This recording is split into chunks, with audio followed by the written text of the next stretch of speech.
Përshëndetje të dashur miq, besoj se të gjithë i dim vlerat e hithrave dhe tani është koha më e mirë për t'i mbledhur ato dhe për të përgatitur një mjekim popullor.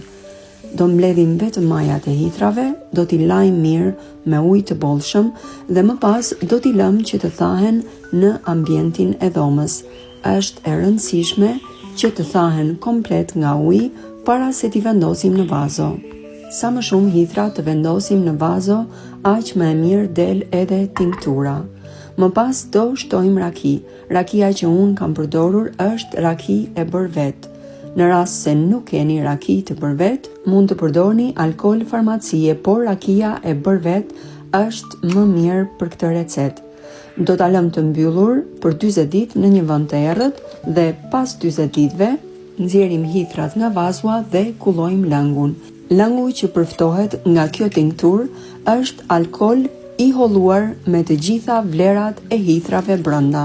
Sigurohemi që hithrat t'i shtrydhim mirë me qëllim që të marrin të gjithë vlerën e tyre dhe pasi e kemi kulluar, do ta kullojmë përsëri me një nap për merak që lëngu i përftuar të jetë sa më i pastër dhe pa mbetje brenda.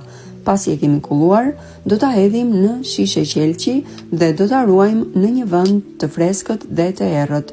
E ruajtur mirë përdoret edhe për një kohë të gjatë. Mënyra se si dhe përse përdoret do jetë e shkruar tek description, nëse jeni të interesuar mund ta lexoni. Kjo tinktur nuk rekomandohet për fëmijët e vegjël, nënat shtatzan ose nënat që ju japin gjy fëmijëve.